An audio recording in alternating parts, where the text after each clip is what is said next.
Ladies and gentlemen, good afternoon. Welcome back. Good afternoon, Amina. How are you? Fine, thank you. You are welcome, and thank you for joining us once again. I'm happy to have you.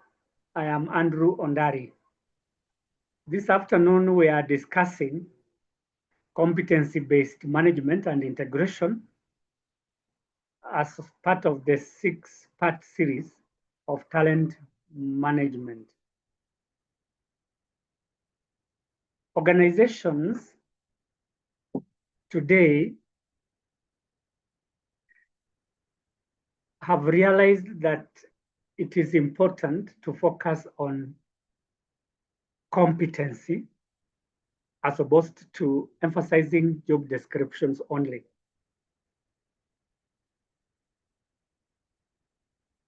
This is because competency allows people to perform their job descriptions effectively, and therefore, every effort is made to ensure that only competent people are assigned jobs. The question that one can ask is this: what is a competency? A competency is a skill, knowledge, attitude, or behavior that enables a person to perform a task effectively or completely.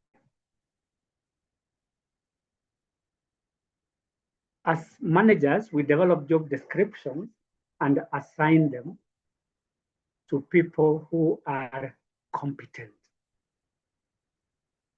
So competency, therefore, becomes the ability to do a task. And these competences can be obtained from formal training, to experience, or 3, sharing. Especially when people are working in a team, they share skills, they share experiences, and they share their knowledge.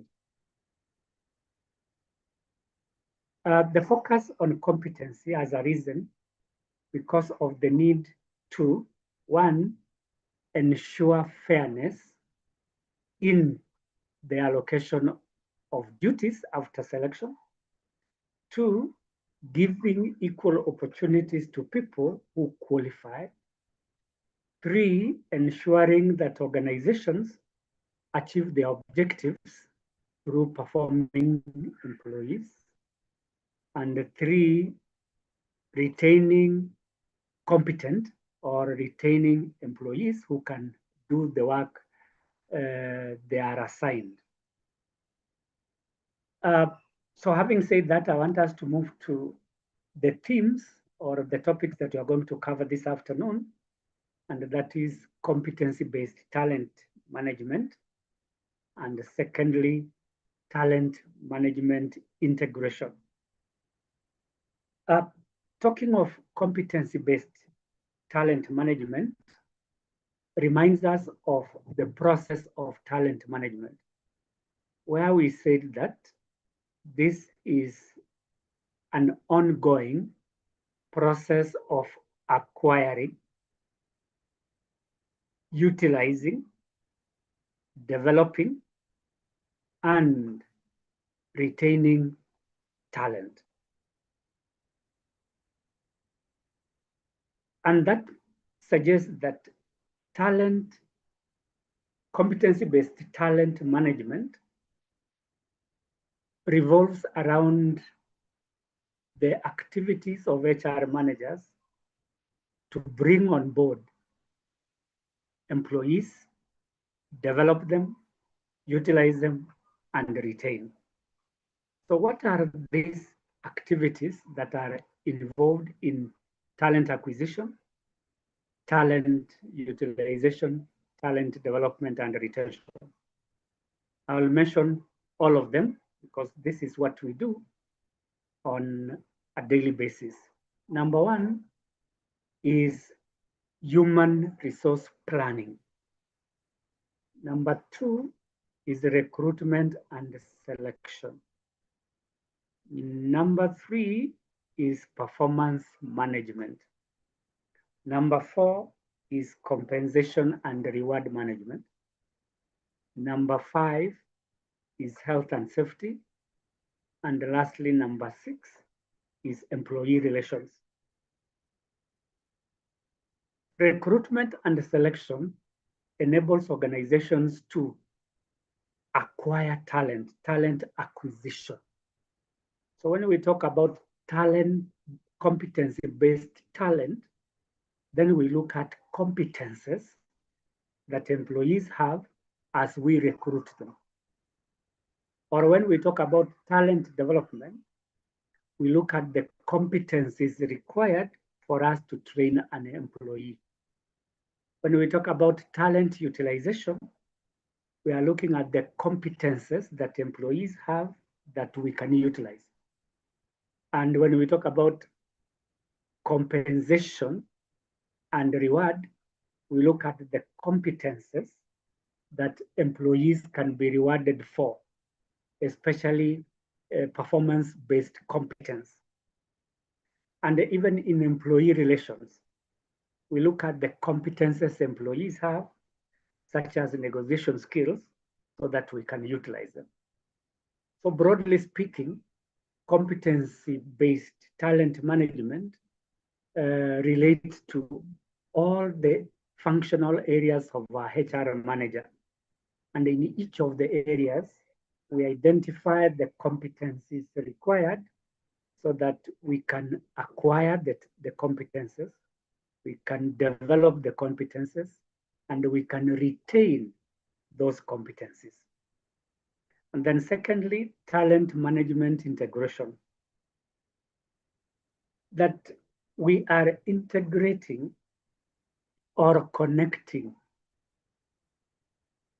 the employees with all the other functions that we have mentioned. And we also connect employee talent to strategic management of an organization. So talent integration is how we can connect employees to career development, recruitment and selection, training and development, performance management, as well as leadership, so that we have a seamless system where employees are acquired, developed, and retained in a way that does not cause gaps. So integration, therefore, means that we need to connect talent management with all the aspects of human resource management. Let us start with the first one, which is competency-based talent management. What does it mean? It means aligning talent with competency-based framework. Shortly, I will demonstrating what these competency frameworks are. But in a word, we are saying that competency is a skill or a knowledge that people have that enable them to perform their jobs effectively.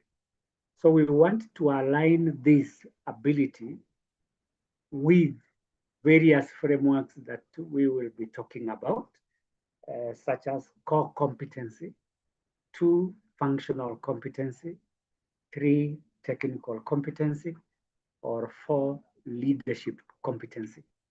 So these frameworks helps us to align the skills and the knowledge that people have. The focus of this competency-based talent management is to ensure sustainable organizational success and growth. How do we do this? we ensure that we acquire, we develop, utilize, and retain competent employees. These are people who can do their work, competent. And competent employees perform their jobs effectively. And with this performance, they produce results. What results do they produce? I can give 3 examples. 1, profits. 2, customer service. 3, revenue. And these are the parameters that we use to measure organizational success. So if we want to ensure that an organization succeeds, then we have to hire, develop, and retain competent employees. On growth, we are looking at organizational growth in 2 ways. 1, in terms of products, and 2, in terms of markets. So when an organization grows in terms of products, they require people.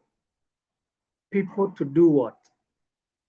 1, people to innovate so that they can grow the products.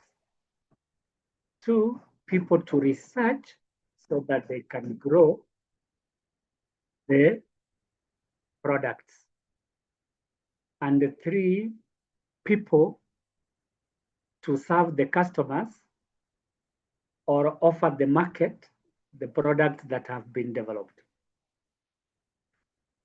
In terms of market growth, we are talking about expanding the customer base, for example, moving from Kenya to another country. That is growth.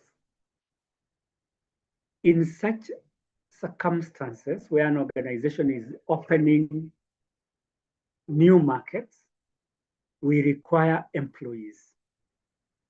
These employees must be competent, meaning that they have the right skills, knowledge, attitudes, and behaviors that will enable them perform work in those new markets.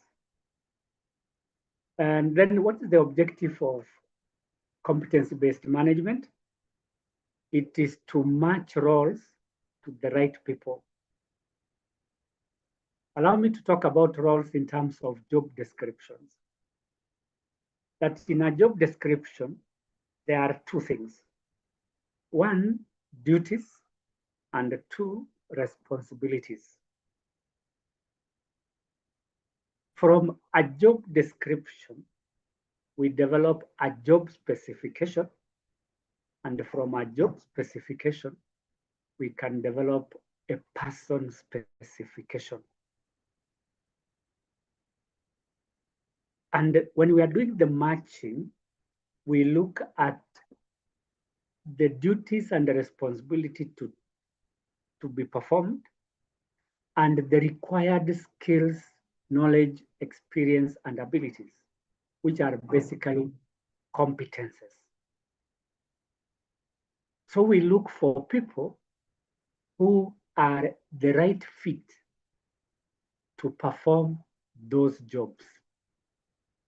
Without this linkage, we will what we call job misalignment or job incongruence, where people do not have the right skills to perform their jobs.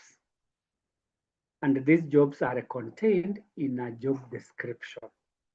So we want to ensure that as we hire, as we train, as we develop, we have the right talent to do the jobs. So even when there is misalignment, we can still train people so that there is alignment. And when we train, we are equipping people with new competencies that they can use to perform the jobs. What is the coverage of competency-based talent management? Basically, we cover all the functions of HR. We talk about recruitment. We hire people with competences. In development, we train people based on their competency requirements. In performance management, we evaluate people based on their competence. That means what they can do. In reward and compensation, we reward people based on their competence. So all these are integrated. That competency is integrated in recruitment, in training and development, in performance management, as well as in reward management. Then what is the outcome or what is the expected results of focusing on competency-based talent management? It is increased productivity, where the skills, the knowledge, and abilities of employees are aligned with their jobs as well as with their strategy. So when people are given the right jobs for which they qualify, they are likely to be productive. So that is our introduction to competency-based talent management, where we are saying that a competence is a skill or knowledge, attitude, or behavior. And this enables a person to perform. So competency is ability to do a job through skills, knowledge, experiences. And then we focus on building those skills for sustainable organizational success. What are the types of competencies that we should focus on in terms of skills, knowledge, experience, and behaviors? One are the core competencies. As I have indicated there, these are the essential traits or characteristics shared by all employees. And that means that all employees must have these competencies. And as I've indicated, competencies are skills, knowledge, experience, and behaviors. For core competencies, these skills, knowledge, and behaviors should be shared. What are the examples of these core competencies that all employees must have, therefore become shared competencies? So these competencies include: one, communication, that all employees should be able to communicate either in writing or in spoken word,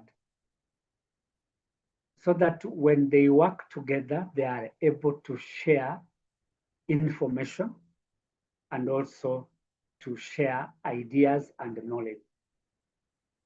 Secondly, interpersonal skills is a core competence required by all employees. That without this skill, it becomes difficult for employees to relate well. So through interpersonal skills, employees relate well, and this promotes teamwork. Another required is teamwork, that all employees should be able to work as a team. Why? Because through teamwork, we are able to achieve synergy. Synergy is where two or more people are working together, they achieve more or better results than when individuals are working alone. So those three core competencies are shared because they are required by everybody. I repeat the competencies: 1, communication; 2, interpersonal skills; and 3, teamwork. Another type of competency is functional competencies. That we need specific skills which are needed in our specific roles. Role-specific skills. For example, a HR manager must be competent in managing people. A finance person must have financial skills to perform his or her role in finance. The same with ICT. So each department is a function. And those people in those departments must have functional competencies. If I may bring it down to HR, as a HR manager, you must have skills and knowledge in relation to the following. 1, recruitment and selection, that you are able to hire people that are of high quality. 2, training, that you must have knowledge in training. You may not be a trainer, but you need to have knowledge in training. For example, identifying training needs, developing training programs, evaluating training programs. Those areas require knowledge, and they relate to the function of training.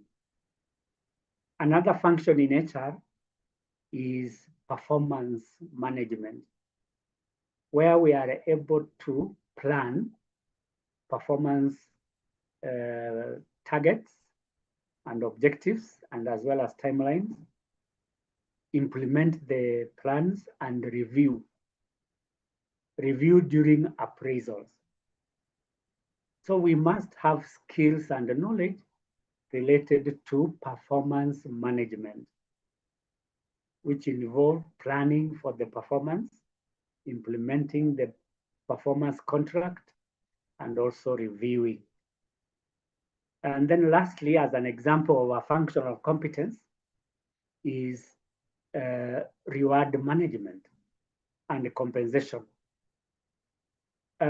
Compensation is what we pay employees for working.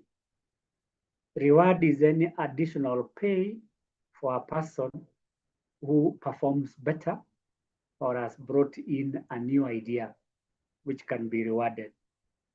So we need to know how compensation and rewards work. 2, we need to identify people who should be rewarded and compensated. And lastly, we need to evaluate the effectiveness of our compensation and reward system.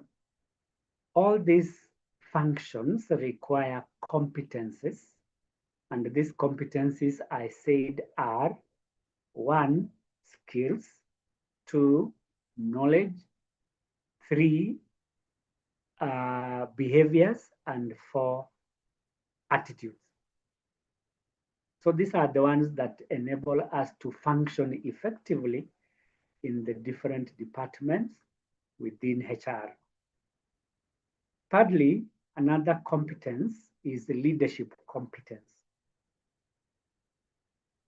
Leaders are people who inspire others or influence them to perform better. So for leaders to be said to be competent, then they must have leadership qualifications. These leadership qualities include teamwork. That a good leader is one who works in a team environment, knowing well that through teamwork, they are able to achieve better or more results. Two, a leader provides a vision. A vision is the future position, status, or image that we want to have for ourselves. So it is the leader who drives that vision. Where do we want to be in the next 5, 6, or 10 years? So that vision provides direction. For example, one leader can say that my vision for this company is to ensure seamless talent development in this organization by 2027. Seamless talent development, which means that there will be mentorship and coaching, training and development, career development, among others, which can equip people with competencies in order to succeed in their work. So that vision must be very clear and specific. Lastly, lead strategic direction. Leaders are those that develop clear strategies. And the strategies here are methodologies or game plans of managing a business or even serving customers. So we need to have the corporate strategy, which provides the overall direction of the organization. And the corporate strategy could be, for example, automation of operational processes or activities. That means that all the departments are likely to automate all their processes.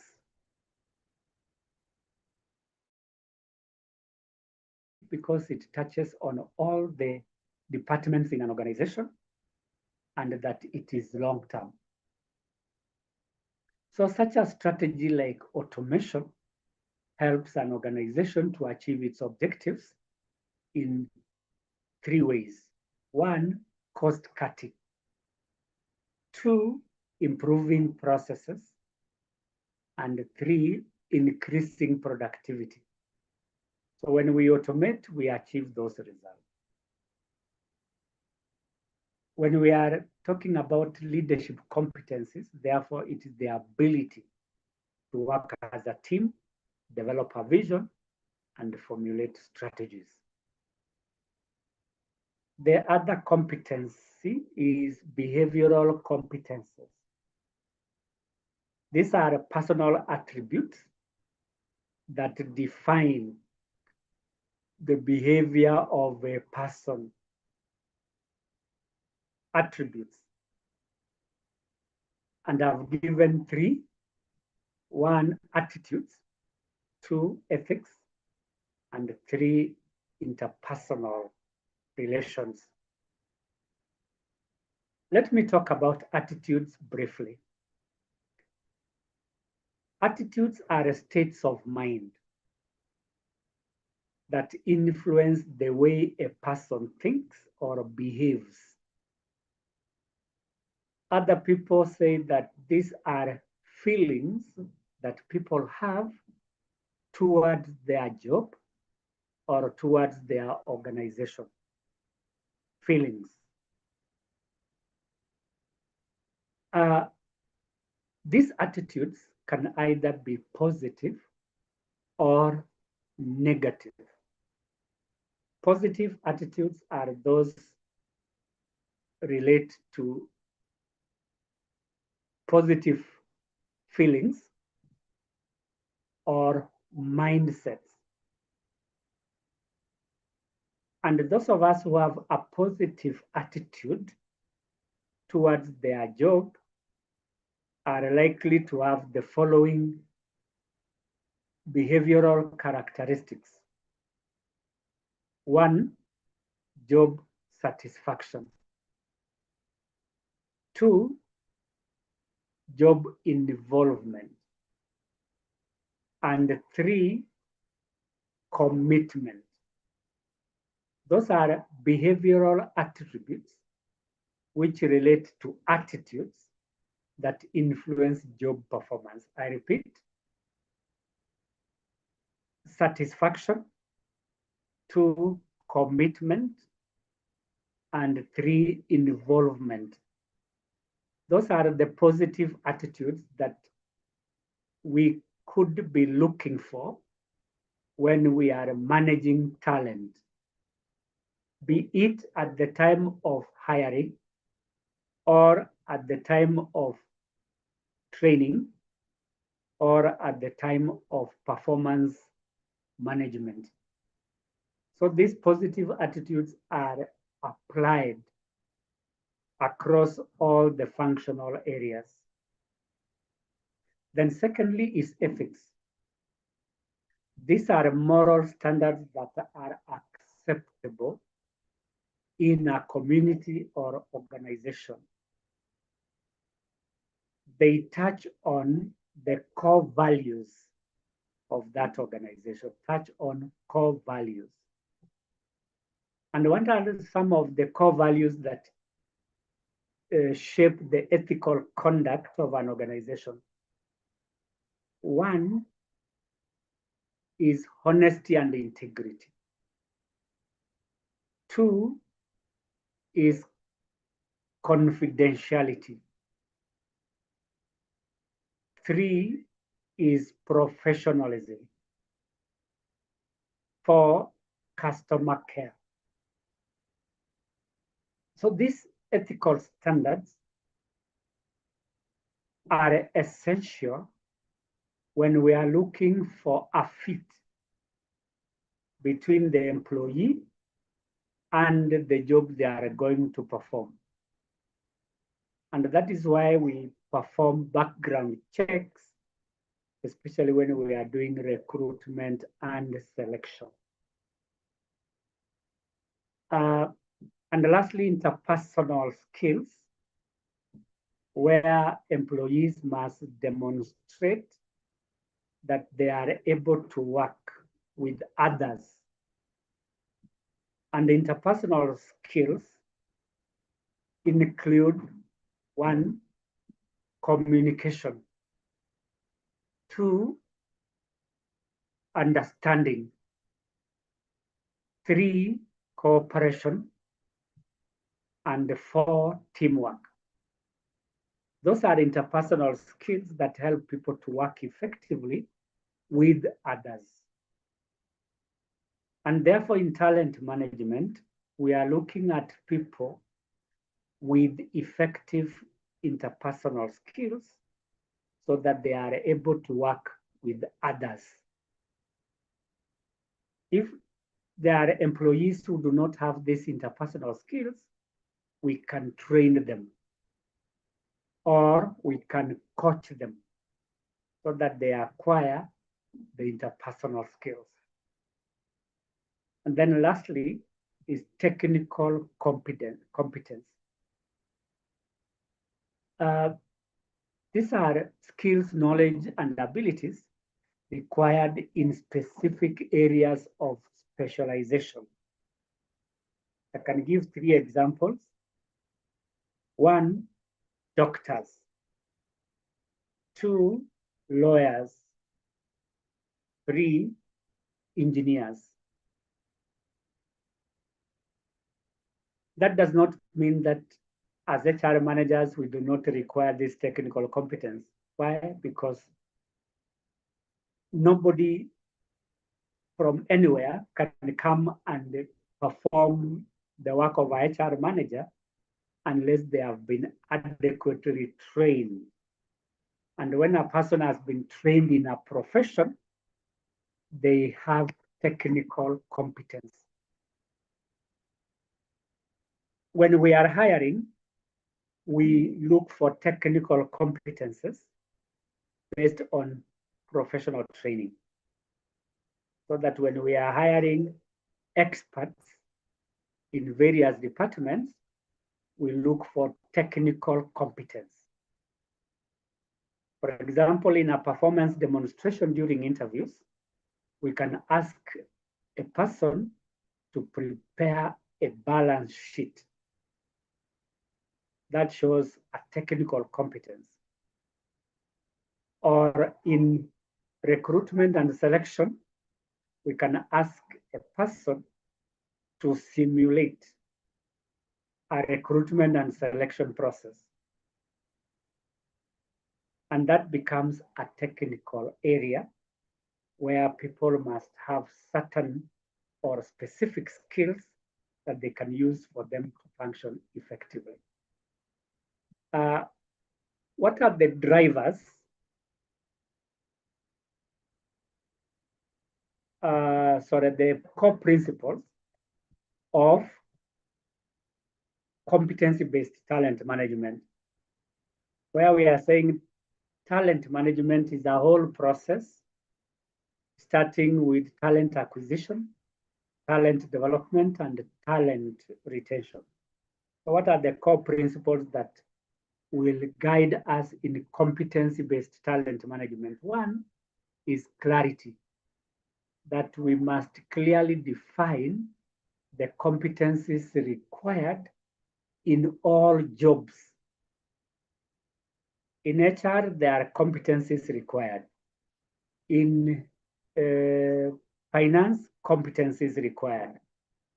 In ICT, competencies required. And the competencies are the ones that we have looked at. So we define the core competencies, the functional competencies, leadership competencies, and the technical competencies in all the jobs. That's why we have said defining required competencies across job roles. So we look at all the 5 or 6 competencies in all the jobs. Why do we look for leadership competency, for example? The third bullet there. It is because we want to prepare employees for succession planning. And that is why we look for employees with these leadership competences. Then secondly, another principle is consistency. That we have to develop standard criteria for evaluating competence. So if it is leadership, there are those standard criteria like developing a vision, strategy, as well as vision. Then we apply those criteria across the board in all departments. If it is core competencies, we are applying the criteria for all the employees who come for interview. If it is a finance person, we look for core competency. If it is human resource, we look for core competency. If it is ICT, we look for core competency. So we look at a standard criteria to be applied in all the areas of assessment. Then another principle is fairness. This ensures equity. That when we apply this criteria in talent management, we encourage fairness, which by extension also helps us not to be biased. if we have to identify people with competences, then it is only fair that we ensure that all the criteria for assessment are applied fairly. Then relevance. That we must keep this competence criteria aligned with business priorities continuously. And how does this work? That competency-based talent is aligned with one, customer service, so that we ensure that the competences that employees have help to serve customers. So if customer service is our priority, then the competences must be applied so that we give priority to our customers. Then the element of transparency, where we are ensuring that everybody in the organization knows or is aware of the required competencies for them to perform their jobs or for them to be promoted. So that open communication is important so that everybody is aware of what is expected of them. Then last is the element of accountability, where we are holding managers responsible for ensuring that, one, the organization acquires relevant competencies. Two, the organization develops relevant competencies. And the last, the organization retains relevant competencies. So those are the responsibilities of a manager to ensure acquisition, development, and utilization of those competencies.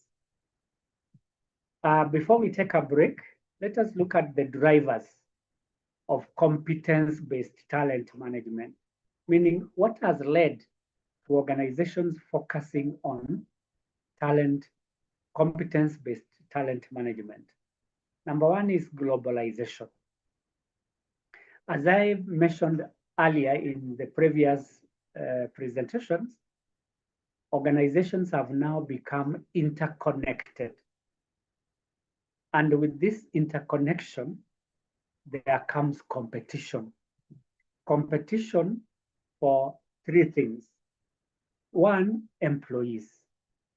Two, products. And three, customers. So we not only compete locally, but also compete internationally. And organizations that can successfully compete in this global environment are those that hire, develop, and retain competent employees. So for us to be competitive, we must focus on competence. Because if we don't compete, then our employees will be taken. Two, our customers will be taken. And three, our products will not have a market. So with globalization, there's competition, particularly competition for labor. For us to ensure that we develop, retain, and acquire this labor, we need to focus on competence. The second driver is technology, where we are using various technologies in performing our functions. There are technologies like software, which help in automating certain services, or processes, automation. For example, AI. Today, everybody is talking about AI and how they can use it to perform their jobs effectively and compete in the market. And again, when we automate, we look for people with the competencies that can enable them to use this technology. So we need to redefine competencies, especially in the new digital era, where people are using technologies to perform their work. In recruitment and selection, we use technology such as ATS. In training and development, we use technology like learning management system. In performance management, we use technologies like performance management systems. And in all the other areas. So with this technology, we may have to look afresh at the skills, knowledge, and behaviors that people have so that we can also compete. And then another driver of competence-based talent management is diversity. Our employees come from different backgrounds. And these backgrounds can be 1, gender-based, 2, ethnic-based, 3, age-based, or 4, race-based. And because of these variations, we need to encourage people to embrace diversity. And embracing diversity means that we develop diversity policies, recognize diversity, and also celebrate diversity. So what is required, therefore, in diversity management is to develop flexible, inclusive, and competency-driven HR practices. So which are these practices we are talking about? 1, inclusivity, so that nobody is left out. 2 is equity, ensuring that all our diverse employees are treated fairly. So this requires a new set of competences where employees recognize and celebrate their differences. Another driver or factor that has influenced competency talent management is performance. That all of us perform in different ways and produce different results. Some are better performers, others are average performers, and others are low performers. So the question that rings in our mind with respect to those performance levels is what competences are required for people to perform. So if it is high performers, they may have the technical competencies, functional competencies, core competencies, or leadership competencies. Or in the case of low performers, it means that they do not have core competencies, they do not have functional competencies, or they have very little technical competence. And therefore, when we are looking at performance, we want to develop matrices or metrics for ensuring that we measure performance in a way that is fair and transparency. So we look at measuring performance in a quantifiable way so that we can link those competences to results. In the case of technical competence, we are looking at qualifications of a person professionally. So how does this enable them to perform well? And we can quantify that if employees are technically qualified, they can perform better than others. Then lastly, under drivers, strategy. All our organizations develop strategies after every 3 or 5 years. These strategies provide direction on what is to be achieved in the next 5, 10, or 15 years. So we look at those strategic initiatives by way of developing competences. For instance, our strategy this year could be increasing our number of innovations from 2 to 5. So increase the number of innovations by 3. So in terms of competence, what do we need? We need either technical competence, leadership competence, or core competencies that will enable us to innovate. And that requires that if we are in a training and development department, we should encourage people to innovate through training. So as a strategy, we are talking about changes in strategy where new competences may be required from year to year, depending on the strategic plans that we have, either short-term, medium, or long-term. I want to stop there briefly and invite us to ask any questions that we may have so that we are sure we are moving together.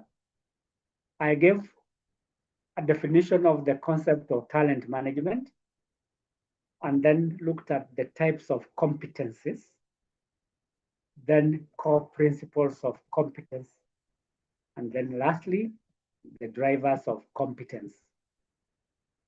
So the floor is ours. If anyone has a question or a comment to make, please go ahead. Amina, you have a question that you may want to ask or make a comment, please go ahead.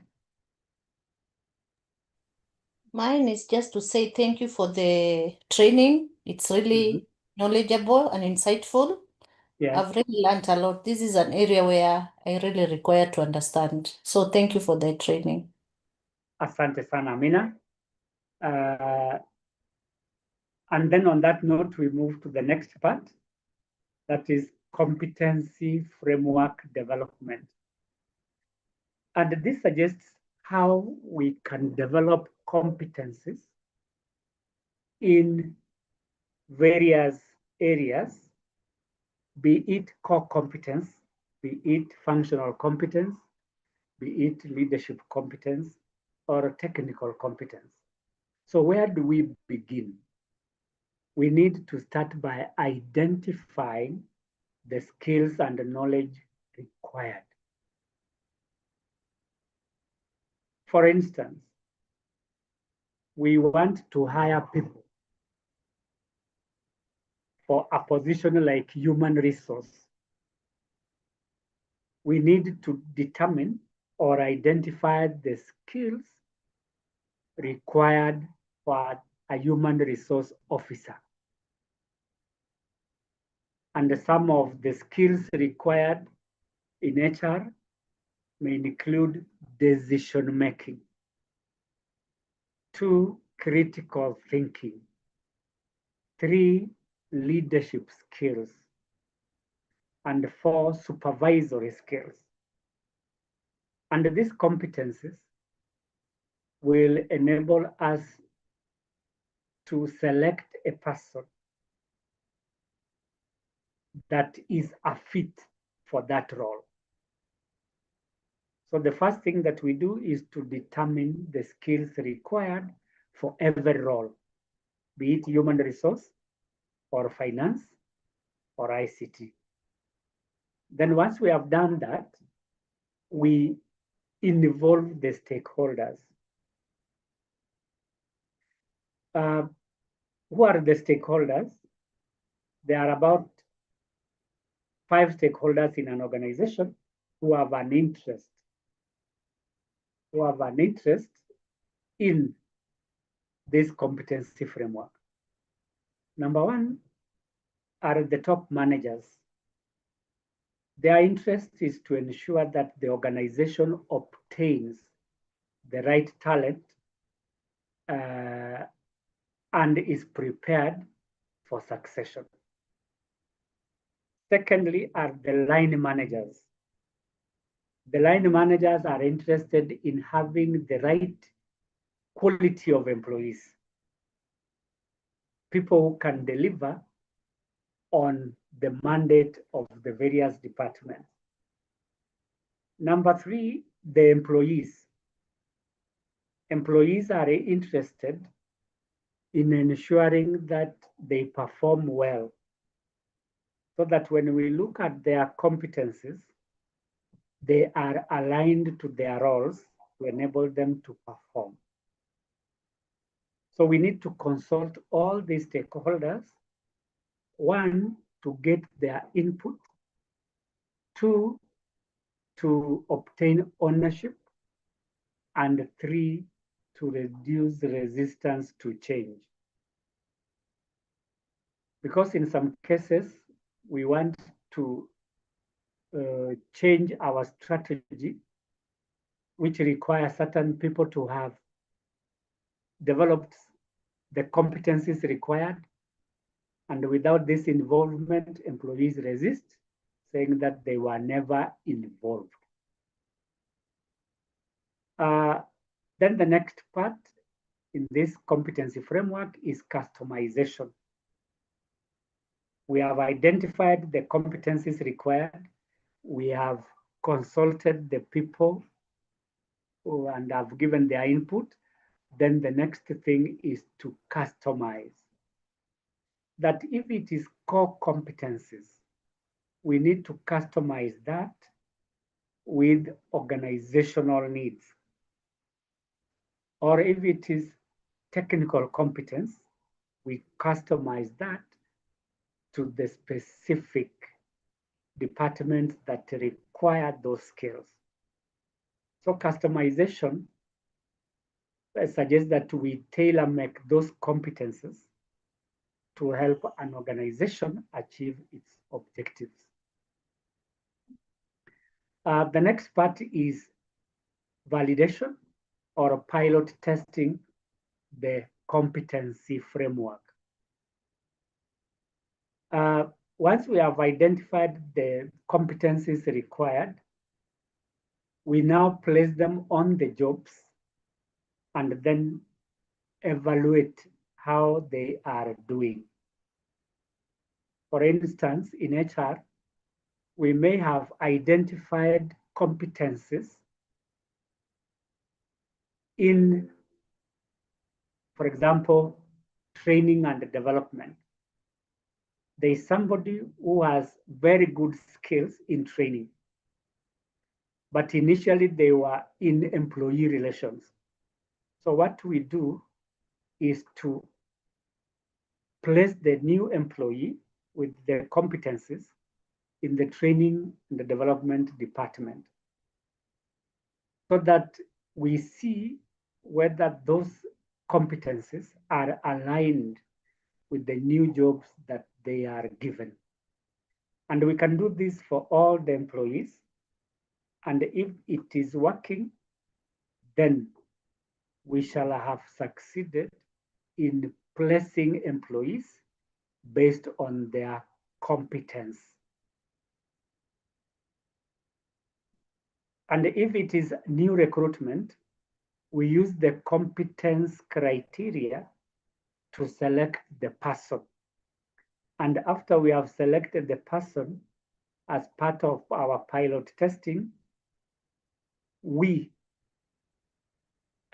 give performance assignments to the employees so that they can demonstrate whether they can use those competencies on a real life situation.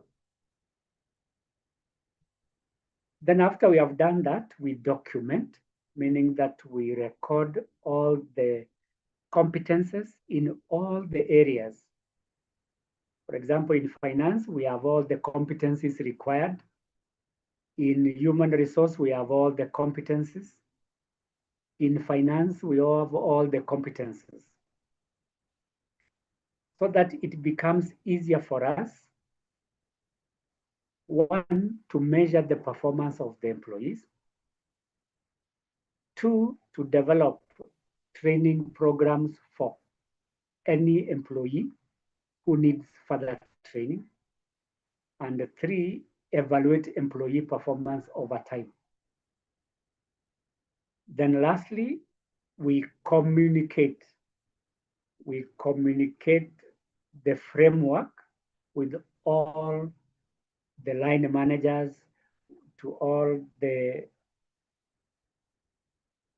leaders in every department, and also to the top management, so that they are aware that we are using these competencies to hire, to train, to reward, and also measure employee performance. In public sector, as I said earlier in the morning, we use these competencies as a way of recruiting, training, appraising people, as well as rewarding them. Next is the competency-based recruitment. Now we are going to the specifics. Where do we apply competencies? And as I indicated, if I may go back, the scope of competency-based management, you can look at the second last bullet. It talks about recruitment, training and development, performance management, among others. So those are the ones that I'm now focusing on when it comes to application of the competency-based framework. So we can apply that in recruitment and selection. So how does it work? When we are doing selection, we assess the ability of the employees to perform the jobs based on their competences. So before we select a person, we have already defined the competencies that are required. Therefore, selection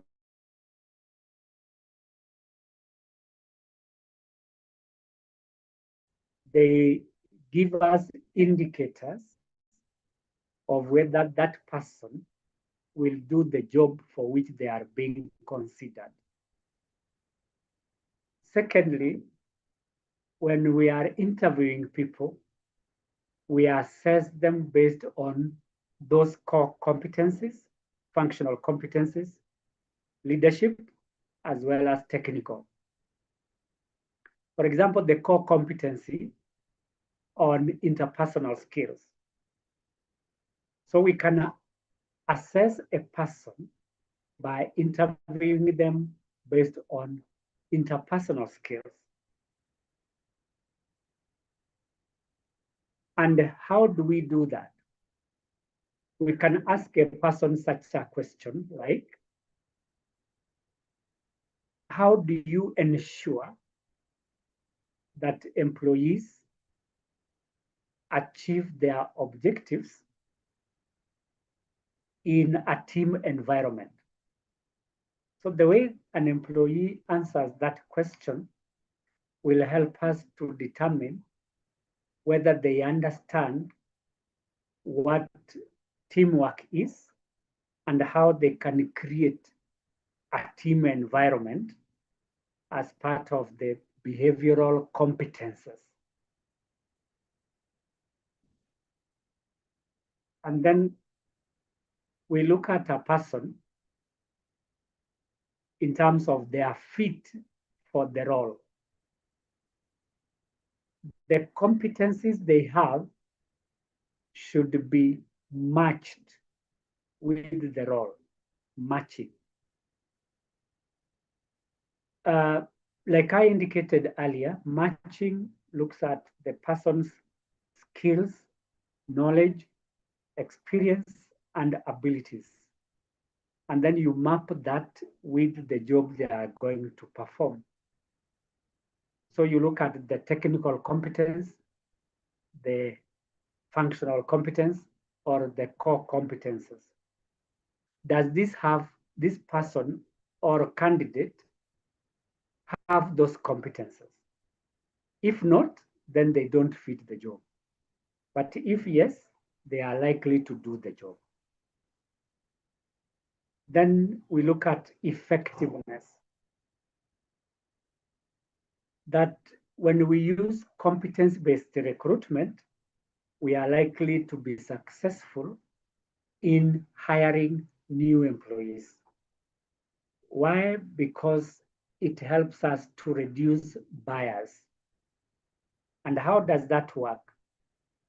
That we strictly hire a person based on competence. Anybody who doesn't have the competences is dropped. Or when it comes to promotion, which is an internal recruitment process, we only promote people who have the relevant competences. So with a clear competency framework, we are able to ensure that hiring is effective and thereby reducing bias.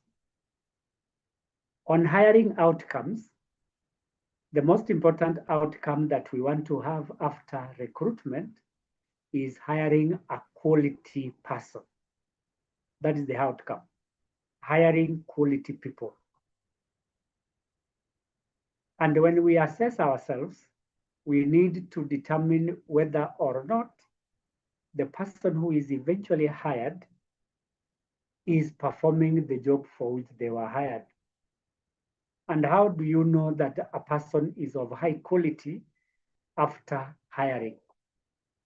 One, we give a survey to the receiving department or host department. They can give us a feedback on how the employee performed. Two, we can assess the employee during probation to determine whether they are performing the job. So for a person to be said to be a quality hire, must be performing their job. And for a person to perform their job, they must be competent. And that is why we are having a competency framework. And then lastly, through this competency framework, we are able to retain employees. How is this? That people are given jobs for which they qualify. And the qualification here is competence. When people are given the right jobs, they are likely to do the right things and they are likely to be promoted. So with this in mind, we are likely to have employees who remain in the organization for a long time. So competency-based recruitment helps us to retain employees who are performers. And then secondly, is on training and development, which we can call learning and development. How do we use competency-based approach to learning and development? One is diagnosis. As it were, diagnosis is about determining training needs. And the training needs are usually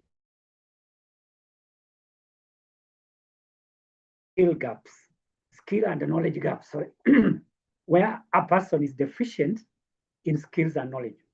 So when conducting a training needs analysis, we are likely to identify competencies that employees do not have. And here we are expected to be accurate, just like doctors who are diagnosing illnesses in their patients. We do not want to make mistakes by taking people for training without assessing whether they have the skill gaps. It will be wasted effort and money to train people who do not have skill gaps. And that is why we need to conduct a training needs analysis, which is a form of diagnosis to identify the gaps in competencies. Secondly, is personalization, where we are tailor-making training programs for certain individuals based on their skill gaps. So when we identify training needs, we are identifying competency gaps. And we personalize training so that we can bridge those gaps. Then how does this work? For example, a person is not performing well as a result of lack of understanding of recruitment and selection process. So we tailor-make a training for this individual who does not understand training and development. So the question is, which competency are we bridging by taking a person for recruitment and selection? It is a functional competence where we are training people to function effectively in a certain role. So that becomes a personalized kind of training. And this applies in all other departments like finance, marketing, and others, or in technical areas like engineering. For those of us who are working in engineering organizations or manufacturing, we tailor-make training programs for those individuals who are in those areas. And then talking of measurements in learning and development, here we are tracking progress, how well the learners are doing in the acquisition of the skills and knowledge, which we have called competencies. There are several areas that we can measure when it comes to learning and development. I mentioned this earlier and I can repeat. One is learning. Have the trainees acquired relevant skills and knowledge? Have they learned? So how do we determine learning? Is whether they can use their skills to do work. That is when we can say that they have learned.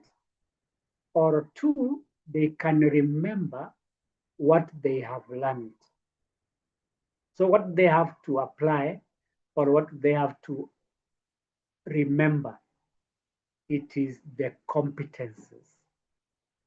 So competency frameworks or benchmarks might include communication skills, interpersonal skills, and also technical skills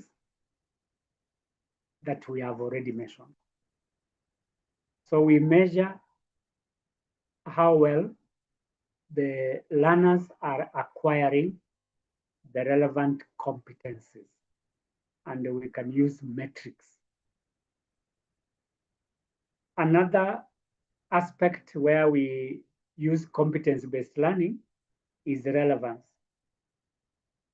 This means that we have to establish a link between the competencies and job performance.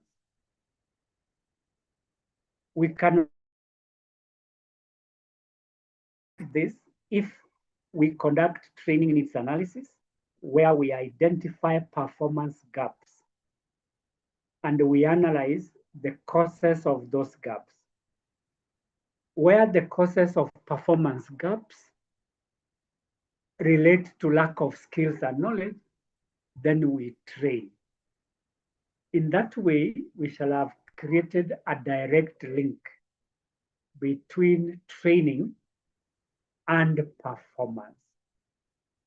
So we identify performance gaps, which can be addressed through training, that is the acquisition of skills and knowledge. Lastly is flexibility, that through competence-based learning, we are able to equip people with different skills and knowledge in different areas.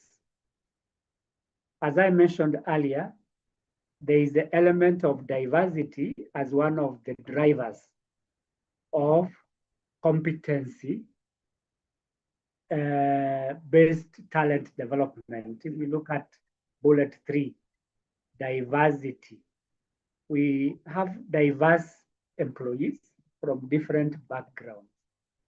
And using that in learning and development, we are able to develop training programs for different employees, diverse, different employees, so that everybody in an organization gets an opportunity for learning and development. Then lastly is impact,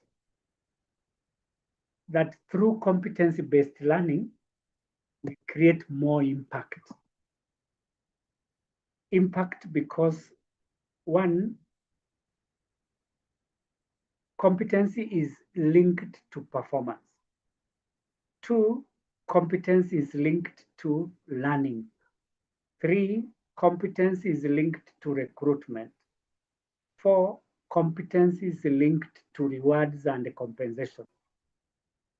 In this way, we are able to ensure the organization achieves its objectives. So employees who are confident have the competences required. So in terms of competence learning, we are talking about creating confidence in learners so that they can work efficiently and effectively. Another area in which we apply competency framework is performance management. In performance management, we are assessing people's output over a period of time. And output relates to, 1, attainment of targets. 2, serving customers. And 3, reducing on wastage. If those are the criteria for evaluation, then we look at the competences that were required to enable a person to perform. So we use the competences to assess the possibility of a person performing well. Secondly is feedback. During performance management, we give feedback. And this feedback enables people to know how well they are doing in their respective roles. This feedback can be positive or negative. Positive feedback is more of constructive feedback. so that people know their weaknesses and strengths, and therefore areas of improvement. But negative feedback is where we are focusing on the negative outcomes, and we are not balanced, and we point fingers where there are negative outcomes. So we want to make this performance management as balanced as possible by ensuring that we give feedback to employees based on their competences. And therefore, we use competency language. Next is consistency, that we must apply the competence criteria consistently or uniformly across all departments. If it is technical competence, which we have identified in different departments, we should apply that technical competence to all the employees in that department. For example, in finance, one of the competencies that may be required in that area is ability to develop a balance sheet.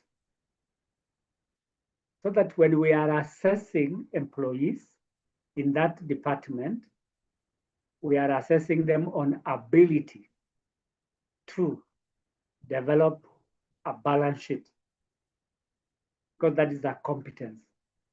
So we apply that competence to all the employees in that department. That is when we can avoid biasness and promote objectivity in assessment. The other one is motivation, where we motivate employees or inspire them to perform better by recognizing areas in which they have grown in their competence. For example, in a department like research and development, somebody has conducted research and has led to a new innovation. We can reward that competence of research because somebody has developed a new innovation. So by rewarding competences, we encourage employees to perform better. And then lastly is improvement, that using this talent-based performance management, we are able to identify areas of improvement in employee performance. And this could relate to their competences, whether it is core competence, functional competence, or technical competence. We identify areas of improvement. If this is done regularly, then we achieve what we have said before, continuous improvement.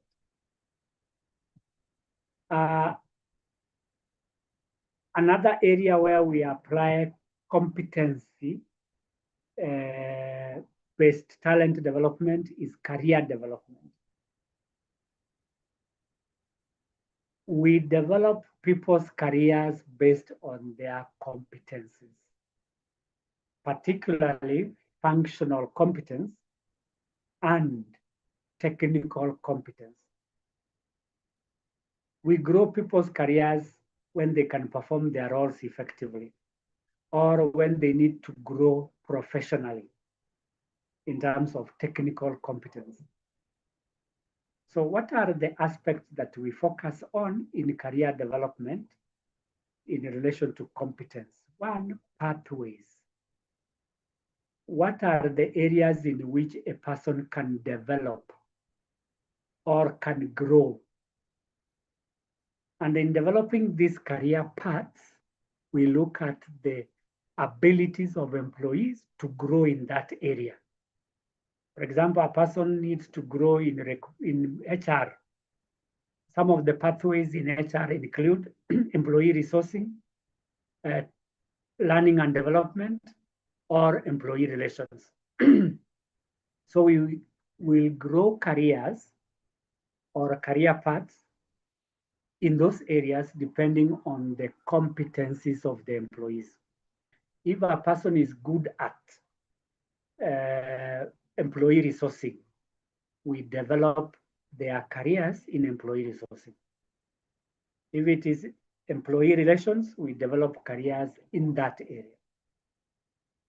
So when developing careers, especially career paths, we look at the competencies and map those competencies against the pathways. Number two is readiness, where readiness means that they are ready, willing, and available to take on leadership positions. These are the people with the potential. And the people with the potential have relevant competencies that makes them ready for leadership positions, relevant competencies. So again, we look at all the competencies that we mentioned, either core competence, functional competence, behavioral competence, or technical competence, so that we prepare people for leadership. Another aspect in career development is equity, that we want to ensure fairness when we are developing careers for people. It is unfair to develop careers for people who do not have the relevant competences. Even the learning curve will be longer. And then the employees might experience problems when they are learning. In terms of promotions, we want to ensure that only people with the relevant competencies are promoted. And the competencies that are required for promotion may include technical competence and leadership competence, so that those who don't qualify are not promoted. If we are strictly following the competency framework or criteria, then only those who merit are promoted. That ensures equity or fairness. Then guidance is where we are mentoring or coaching people to take up certain careers. This is part of talent management, because some of us may want to specialize in particular areas, such as finance. So we can use strategies like mentorship and coaching to guide employees on which careers they can take.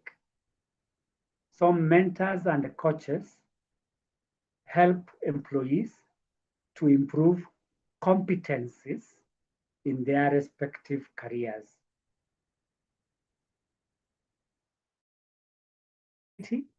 Is another area in which we can apply competency, where we are retooling employees by way of upskilling, reskilling, or unlearning certain behaviors.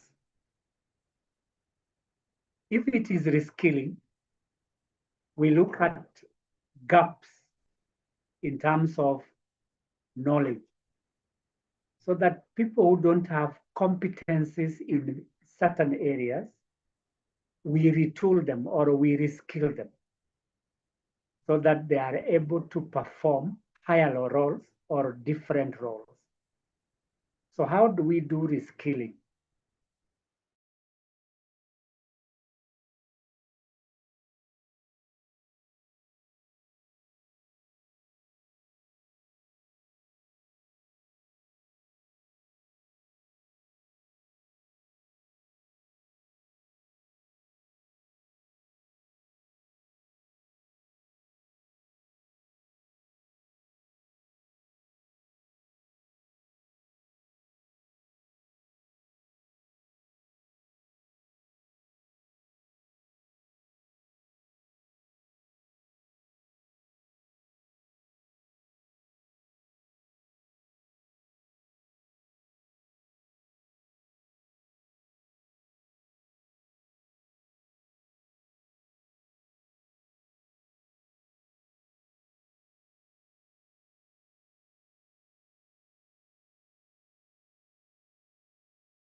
Can't hear you, Mwalimu. Where are you?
Welcome back.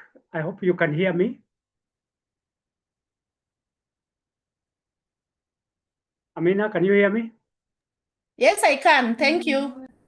Sorry, there was a technical hitch from my side. There was a power blackout, and I lost my internet. Sorry for that. No worries. So I was talking about competency-based career development, and we were looking at adaptability as one of the ways of looking at career development, where we upskill, reskill, and also retool our employees so that they can grow. And lastly, we talk about ensuring long-term workforce capability through sustainability. That when we have competency-based framework, we are able to make sure our employees adapt to changes in the environment and that they are able to grow. In that way, we are able to achieve our organizational objectives. What is the role of technology in competency management? There are quite a number of roles. Is automation. For example, we automate HR processes using human resource information systems. Which processes do we automate? Recruitment by using ATS. We also automate training by using LMS. We also automate performance by using performance management systems. And for that reason, we are able to track the competencies that are required by different people using this system. So if it is recruitment and selection, we can track competencies through the application process. If it's training, we can track that using this human resource information system or LMS. Secondly, we can use technology in analytics. That means we collect, analyze, and interpret data. With modern technologies such as AI or Excel software, we are able to analyze data, and this data can be used to make informed decisions. Thirdly is integration, that through technology, we are able to link human resource function with other functions or within the human resource department itself. For example, we are able to link learning and development with performance.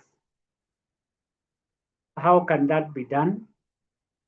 We assess employee performance or evaluate employee performance, and we identify performance gaps. If these performance gaps can be bridged through training, then the system, that is the technology, can let us know which type of training is required for that person to improve performance. So that is the link we want to establish between training and performance. And the technology can easily do that, especially the use of AI. Secondly, or fourthly, is accessibility, that through technology, employees can assess their own performance. What is needed here is for them to log into the system and assess themselves. For example, there could be questions that are in the learning management system for self-assessment to gauge their knowledge. So that knowledge is a competence and can use this learning management system to assess themselves. And then the other aspect is collaboration, where we can use different digital platforms to experiences related to competence. For instance, we have the systems that I've mentioned, like learning management system, document management system, performance management system, as well as ATS. All these are platforms for either data storage or for performance management. If they are interlinked, they create an environment where people can share either their skills and knowledge or their experiences. And through these collaborations, they are able to improve their competencies. Be it in training, you improve your competence there if the systems are speaking to each other or they are integrated. And lastly is scalability, that the use of technology helps managers to ensure that talent management is adaptable to changes in the environment. So it can accept new inputs or can be expanded as and when the need arises. So technology is able to accept new changes or accommodate new programs. And when you are talking about talent management, particularly in relation to competency management, we are talking about a system like LMS, where we can input new programs. And those new programs are intended to enhance the competences of employees in terms of skills and knowledge. So that is how we can deploy technology in competency management. What are the challenges in the competency-based talent management? Quite a number of them. One, complexity. That it might be possible we may not be able to design comprehensive competency frameworks that works for everybody. For instance, the competencies required in finance could be different from HR and different in other departments. So there is no one-fit-all criteria for designing these competences. And for that reason, we need to tailor-make the competences to suit individual requirements depending on their functional area. Secondly is resistance. Resistance is a common phenomenon, especially when we are introducing change. People resist because they are not aware of what is going on. Two, they are not sure of the effects of the change. And three, they were never involved. When we evaluate competences, employees might fear that this report is going to be used against them. And in such a case, they will resist this competency-based talent management because of the possible negative consequences. Then another challenge is resources, particularly budget constraints. Not every organization has all the resources they need for them to conduct their activities effectively. When it comes to competency-based talent management, we are talking about cost of systems and even cost of getting consultants to design our systems. That becomes expensive, and because of that, it is difficult to implement a competency-based talent management.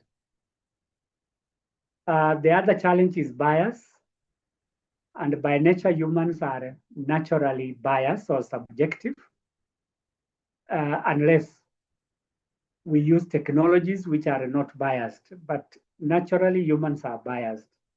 And because of this biasness, we are likely to miss out on this competence-based talent, especially when people around us are affected.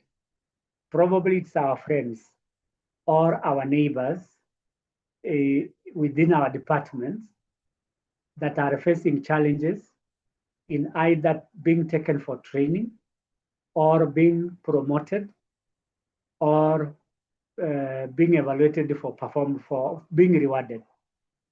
Because of that bias, we become subjective when we are assessing people for different positions in the case of promotion or reward if we have to reward competence. So bias is natural. So how do we go about this? We ensure that we adopt technology. Technology can identify people with competences without bias. Another challenge is adaptation, where it is difficult to adapt to changes, moving away from the traditional method, which is not competency-based, and now we are talking about competence. That is a change, and people are likely to resist those changes or find it difficult to change. And then lastly, monitoring and evaluation, where there are continuous updates. It is a challenge because it requires money to continuously update. Two, it may require time to do continuous updates. And employees do not have enough time to do these updates unless we have self-updating systems that can help us in this area. What are the benefits, or how are we likely to benefit from this approach of competency-based talent management? Number one is efficiency, where we optimize resources by way of reducing time and cost. Because we have a clear competency framework, then it becomes easier for us to apply it in all areas. For example, recruitment and selection. If we have a clear framework, then it is very easy for us to implement it. That's saving time. Secondly is fairness. Employees are evaluated based on their competences. It could be for promotion, for career development, or even for training. So people are evaluated based on competences and nothing else, and that ensures fairness. Thirdly, like I have indicated before, when it comes to learning and development, we personalize those programs, where we design training programs to address specific competency gaps. Personalization. We develop programs suitable for employees with competency deficits. Another benefit is engagement, where we are motivating people because our system becomes fair, our system is transparent. So competency-based recognition, competency-based training, competency-based promotion motivate people. And that leads to higher levels of engagement. Like I said, engagement is the degree to which employees identify with, are committed, or perceive the organization. And then retention. Through these best practices in competence-based talent management, we reduce turnover. Because if competence-based criteria ensures fairness and transparency, then we reduce turnover. How do we do this? We ensure that employees are occupying positions for which they qualify. So they have competences for the roles they are performing. There is no role incongruence. So people are assigned jobs based on their competences, and therefore possibility of leaving reduces. And lastly, competitiveness. Like I said, one of the drivers of competency-based talent management is globalization. And we need to compete in this global environment. When we focus on competency-based talent management, we become competitive because we look for competencies that will give us a competitive edge. And that can only be found or be done when we hire people based on competence, we train people based on competence, and we reward people based on competence.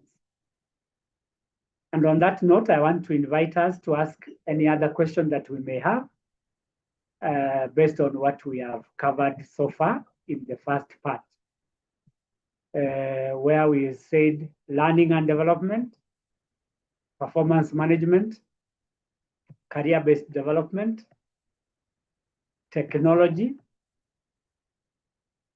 challenges, and then benefits. What are the benefits that we get from competency-based talent management? The floor is ours, and we can ask our questions.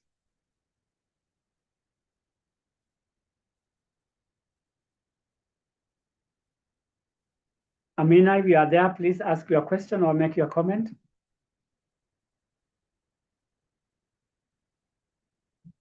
Thank you so much for the session. I just wanted to know something. Maybe it might be. Hello? Sorry, I've lost you. But it is helpful to me. If you want to. Hello, Amina? No. I can't hear you. Hello. Yes, kindly repeat your question. I couldn't hear you. I can hear you. You are shaking. Your voice is shaking. I can't hear you. Sorry. In case you want.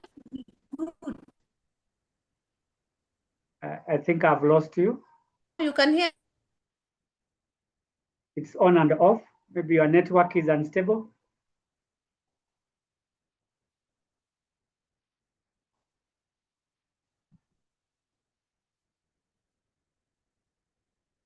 Can you hear me, Amina? Yes, I can hear you. You can hear me now? Now I can hear you. Go ahead. Sorry about it. I wanted to ask a question. Yeah. On recruitment based on their competency, as you said. Yes. How can you know that somebody is competent for a particular job, especially the functional competency, and yet you have not given him or her a case scenario? It's just the normal interview questions. Okay. Thank you. When doing the interviews, you have options of using a variety of interview methods. One, you can have the oral interview where you ask people questions so that they can demonstrate their competences. In relation to your question, there are practical ways in which you can interview people so that you can gauge their competences. One of them is performance demonstrations. For instance, you want to establish if a person is a good trainer during interviews. You can ask them to assume that the panelists are the trainees and give that person an opportunity to train them.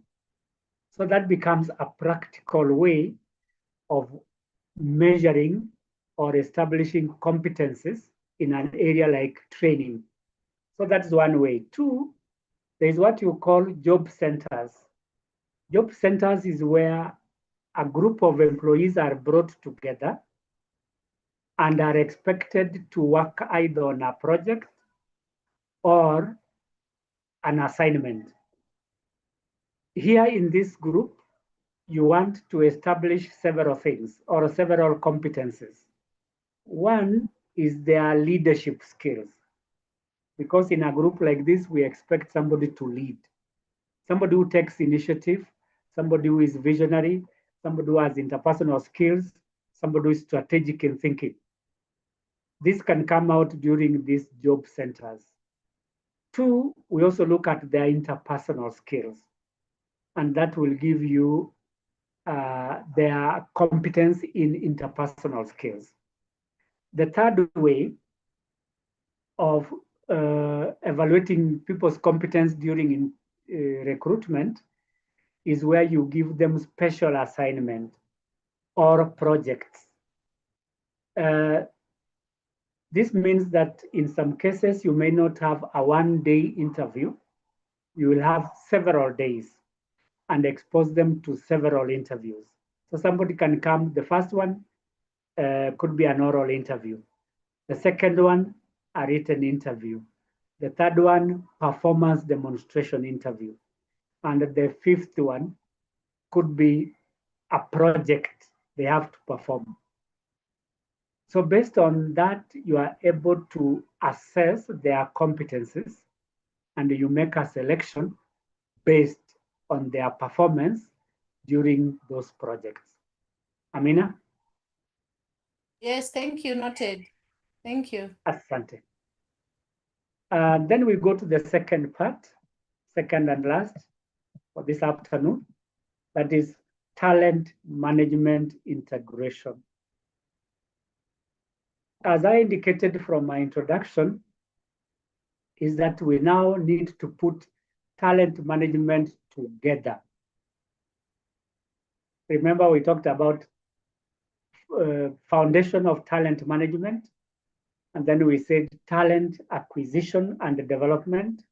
Then we said talent development, and then today we talked about performance management. And this afternoon we are talking about talent development and integration. So we need to put everything together now to ensure that this process of talent acquisition, talent development, and talent retention come together. So we need to ensure that everything is working and is aligned with the corporate objectives. So what does it mean to have talent management integration? It means coordinating HR processes for talent effectiveness. HR processes. So which are these processes? I repeat, one, recruitment and selection process. Two, training and development process. Three, performance management process. Four, talent management, rather not talent, but employee relations processes. So all these are integrated because talent management is not one aspect like recruitment. It involves all those processes. And as you can see in bullet 2, it covers all the functions like recruitment, development, and retention. So this must comprehensively come together so that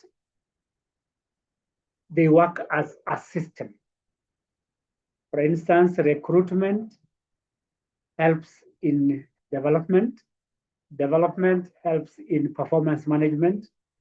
Performance management helps in compensation. Compensation helps in retention. So this is an interconnected system where all these processes work together. What is the objective of talent integration?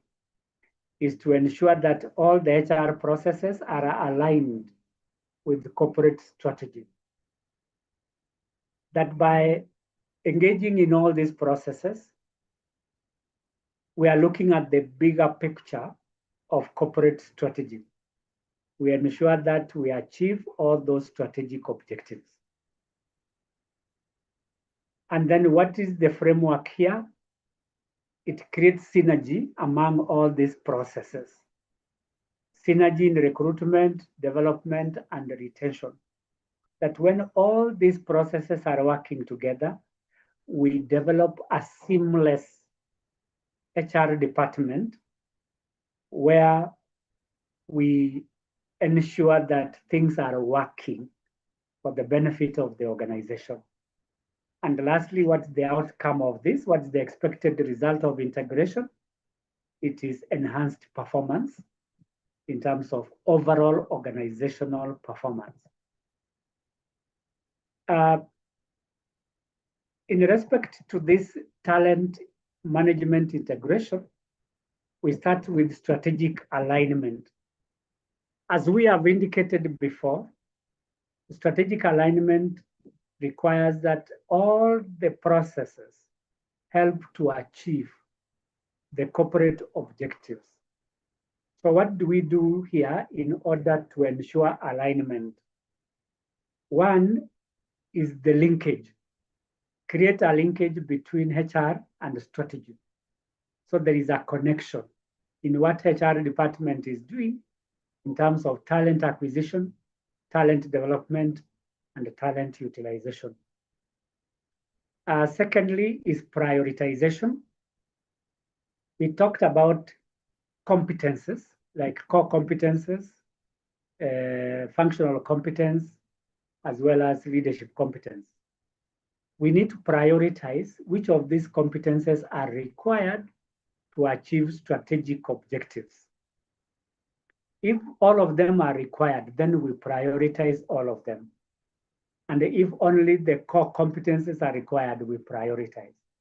That does not mean that we forget all the others, no. We still perform the others, but in terms of resource allocation, we allocate resources where it matters, and that is where we need the real competences. Another strategic alignment is forecasting, where we are preparing human resource plans. And in human resource planning, we forecast future needs or predict. In this prediction, we are comparing between demand and the supply of labor. And we can identify gaps. These gaps are in the form of competencies. So where we are likely to have a deficit of labor, we hire.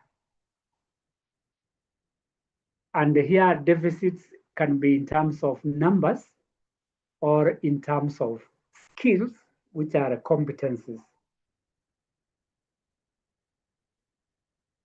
And then consistency, that as strategic managers, we need to apply all the policies, all the practices, or the processes uniformly. So talking of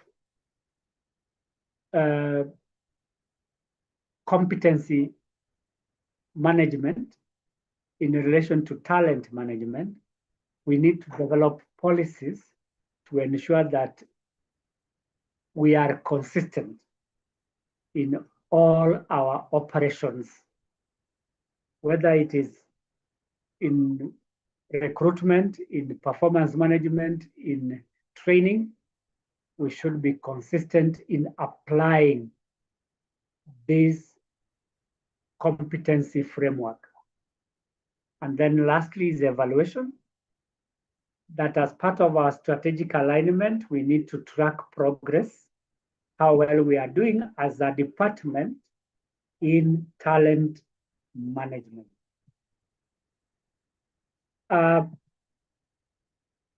Going back to the specific, because we said it covers all that. If you look at our subheading there, talent management integration, the scope covers recruitment, development, retention, among others. So we are looking at the first one, recruitment, that we need to integrate competency framework around recruitment. So in terms of roles, we need to clearly define which competences are required in recruitment.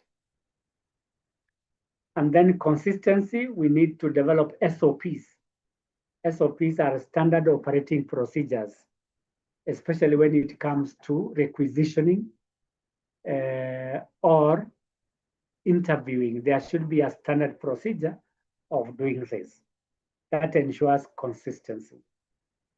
The other one is the adoption of technology, where we are using ATS as a tool of tracking recruitment and selection. ATS, as I indicated before, is automated tracking system. And in this system, we ensure that we do not select people who are not competent.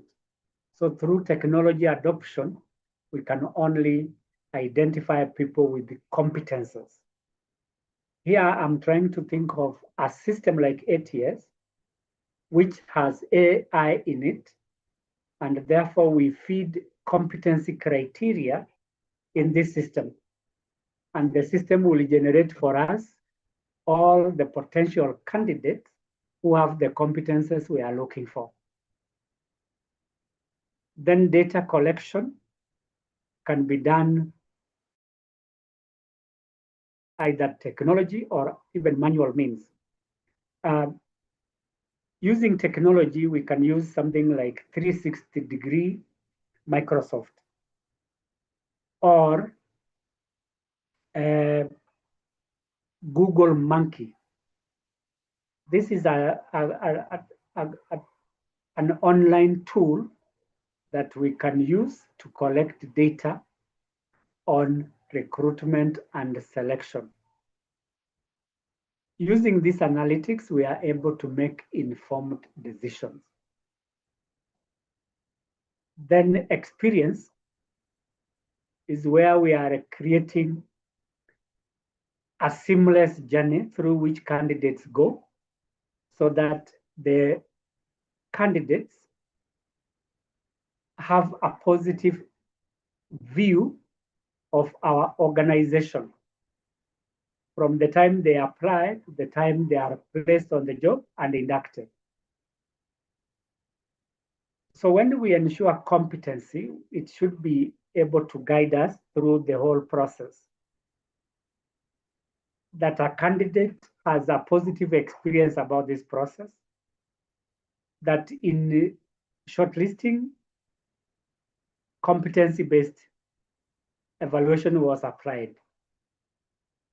In interviews, competency-based evaluation was applied.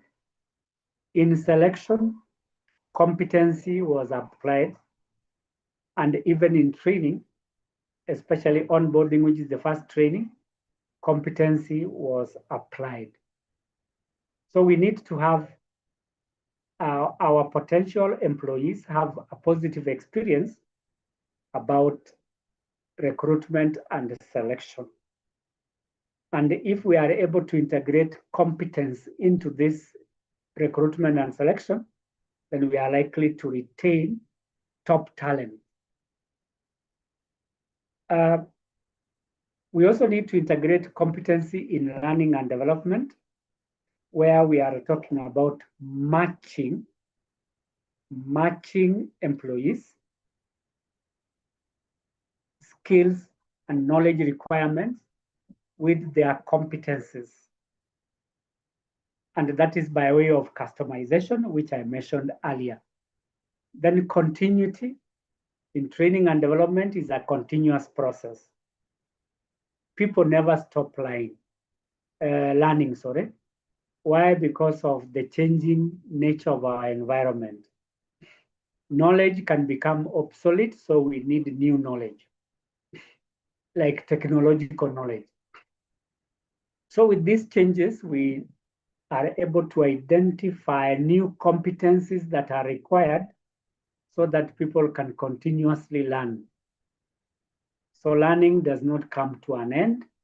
It is a continuous process where new skills and knowledge are required, and therefore they become new competencies that are required.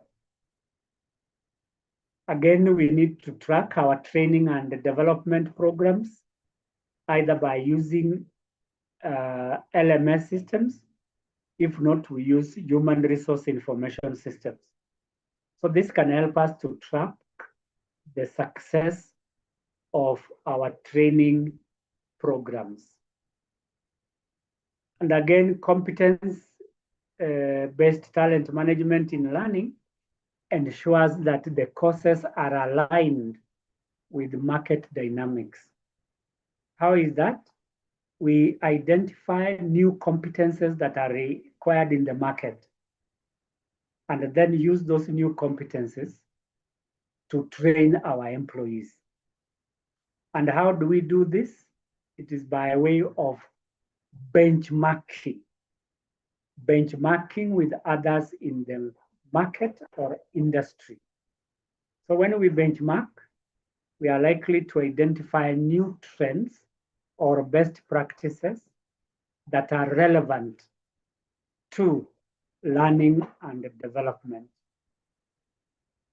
And then in terms of support, we require the managers to support learning and development so that we develop employees who are competent.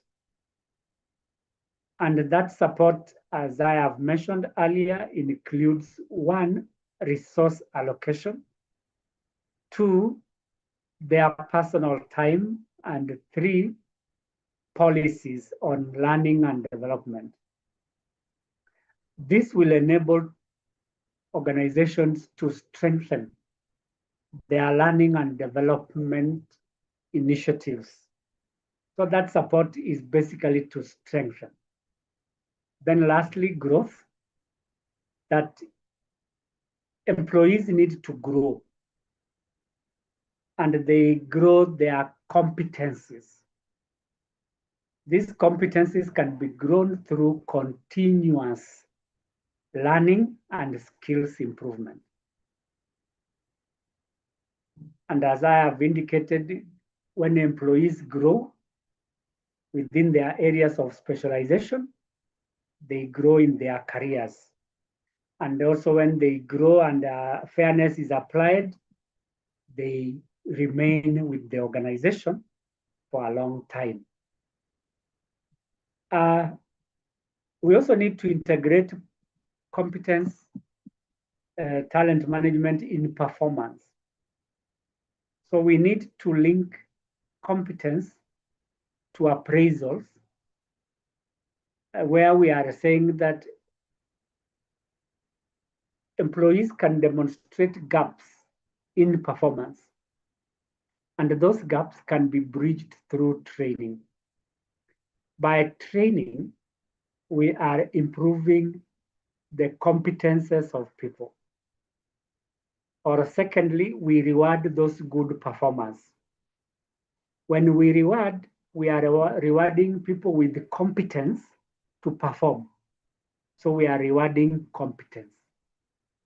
So that is one way of linking competence to performance.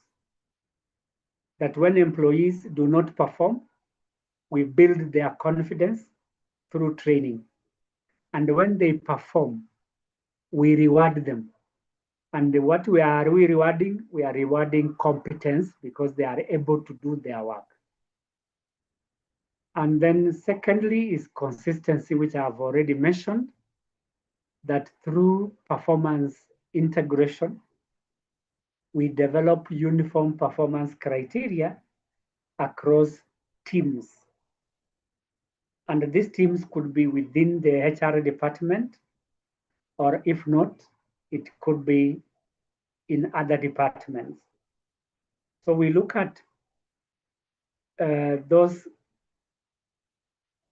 competences and apply them across all departments.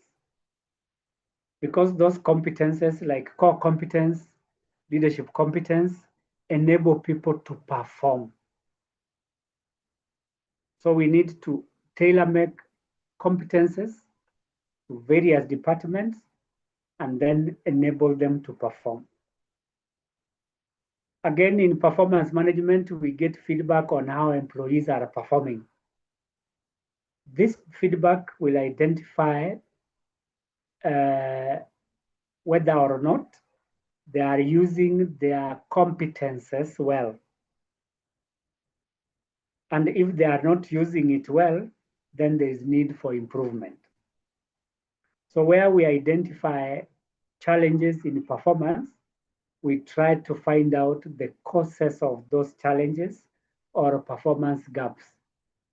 And when we do that, we get feedback and then initiate improvement measures.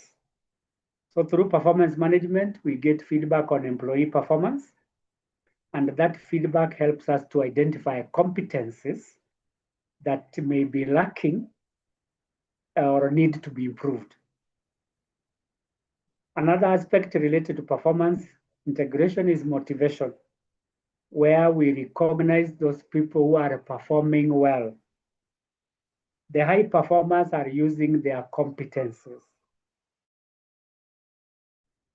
and we reward that performance. On fairness, we are saying that by applying a uniform criteria when it comes to competence, it reduces biasness. Uniform criteria.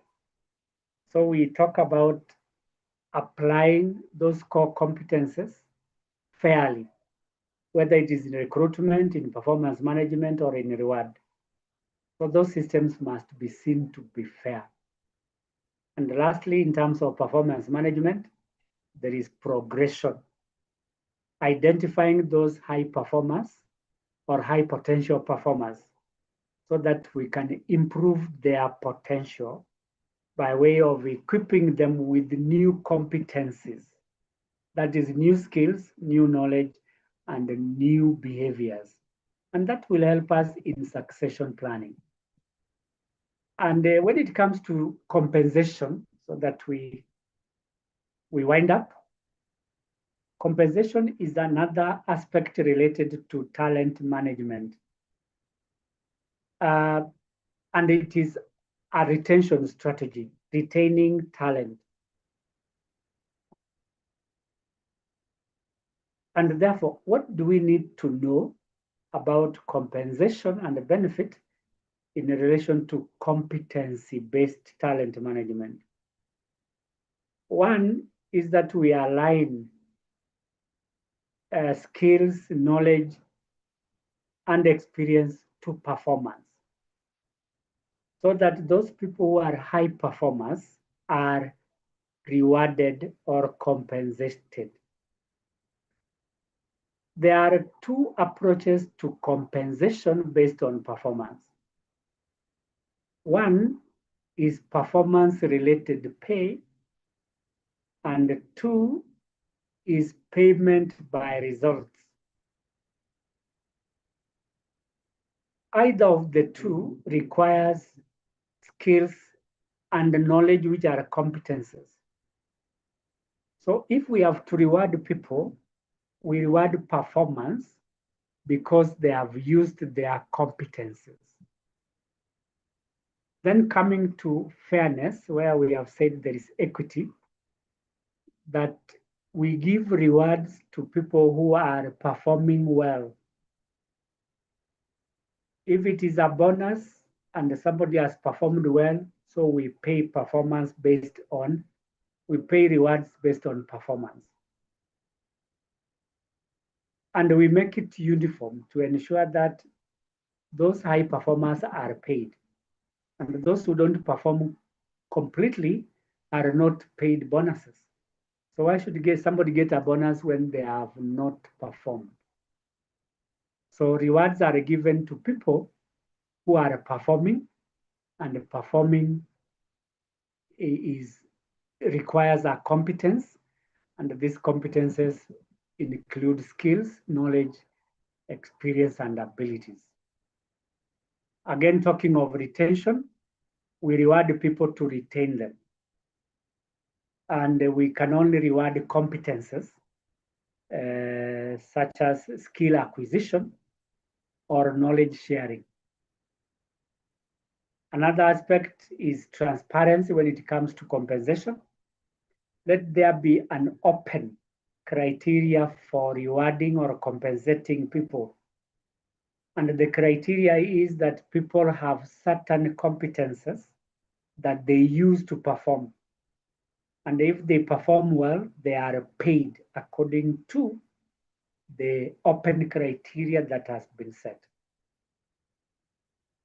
Incentives are any additional payments that we get to motivate us, so we can encourage people to acquire new skills, and we give them incentives. For example, which incentive can we give people so that they can acquire new skills? We can give them an out-of-pocket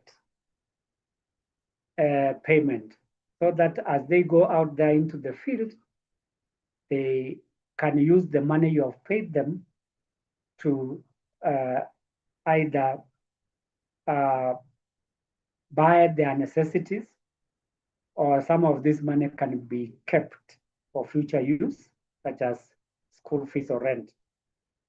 So we can incentivize training by giving people per diems, so that people are willing and ready to attend training programs. And then lastly, that for organizations to sustain themselves on a continuous basis, we need to ensure that we reward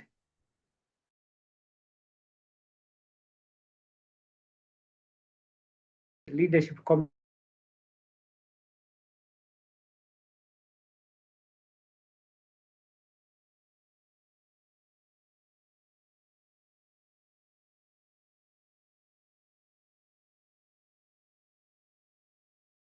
and we can look at them again, because technology cuts across. So in terms of talent management integration, we can adopt new technologies, and we use systems like HRMS or HRIS, Human Resource Information Systems.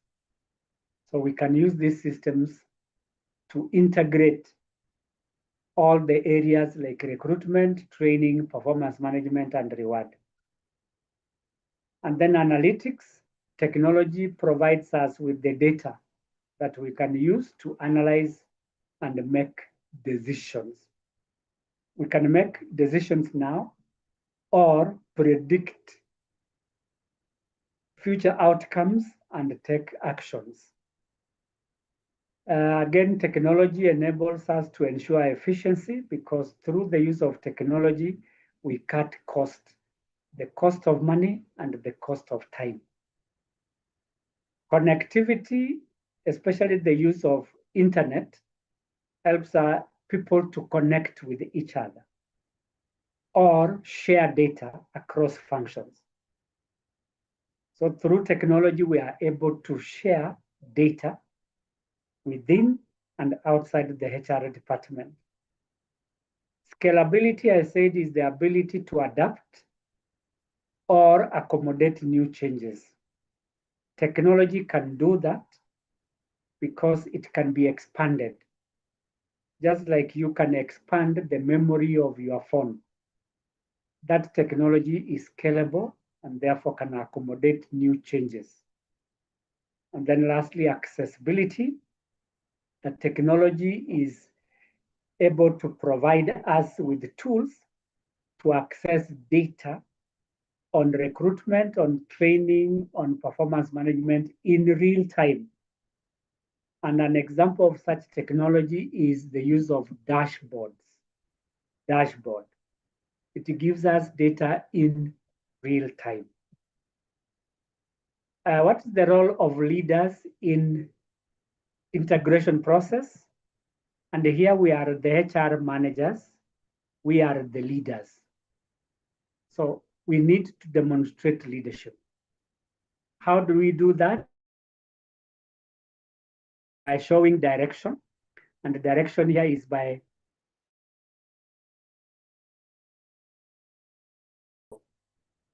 two, as leaders, we need to provide support by way of resources and personal time commitment. We also need to make our employees engaged. And how do we do that? We reward people for their contribution using the competences they have. Good leaders are those who are accountable, meaning that they are responsible for talent acquisition, talent development, and talent retention.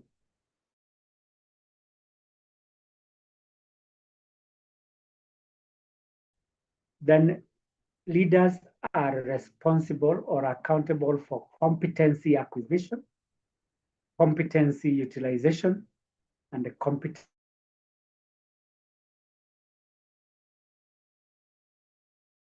Where competency is used as a way of managing talent from recruitment to retention.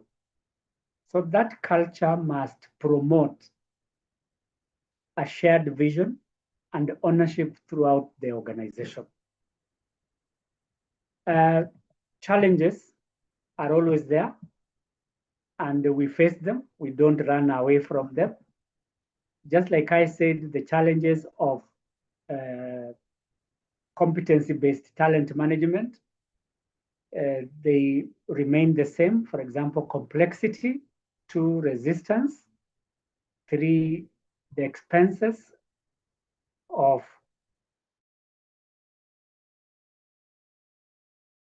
sharing and data storage can also be a challenge, especially when we are using manual systems. But if we use technology, we are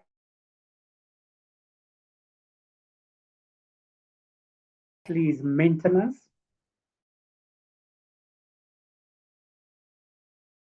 in good working order. And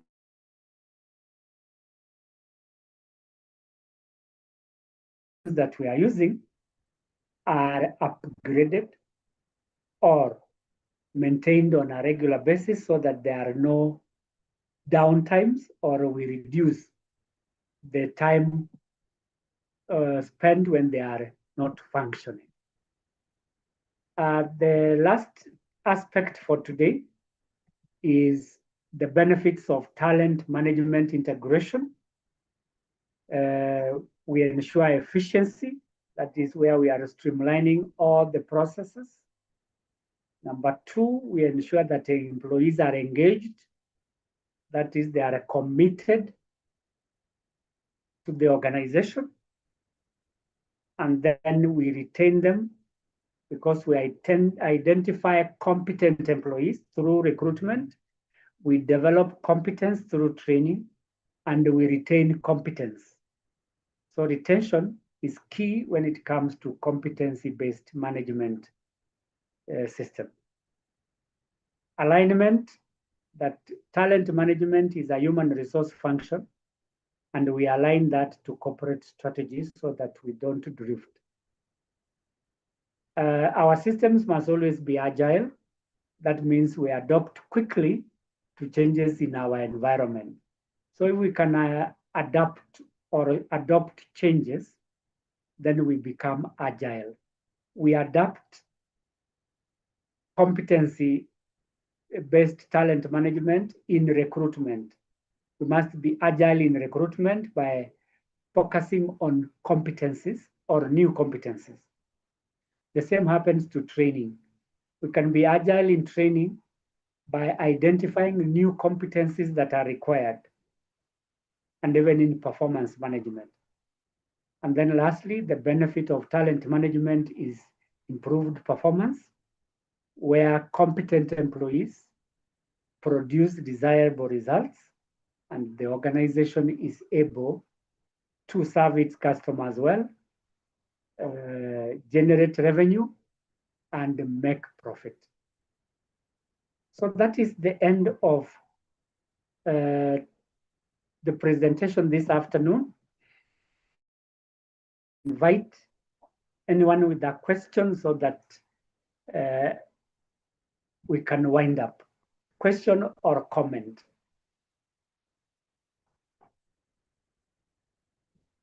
Amina, if you are there, you can ask your question or make a comment. I don't have any questions, sir. Thank you so much for the session. I'm grateful. Thank you, Amina. You can hear me? Sorry, you are breaking. Can you come again? Amina, I can't hear you. I'm just saying thank you. You can hear me now? No, you can hear me? Your voice is shaking. I can't Hello. hear you well. Hello, Amina? Just to say thank you for the session. Hello, Oh, hello. Yes, I can hear you. Thank you very much, Amina. Thank you for the compliments. And on that note, I want us to wind up by saying that you are a wonderful team. You have done very well. I look forward to seeing you again next time. May God bless you and have a good evening. Thank you, you too. Thank See you. you next week. Thank you. Bye. Hata paka inalia kwa nyumba. Hello.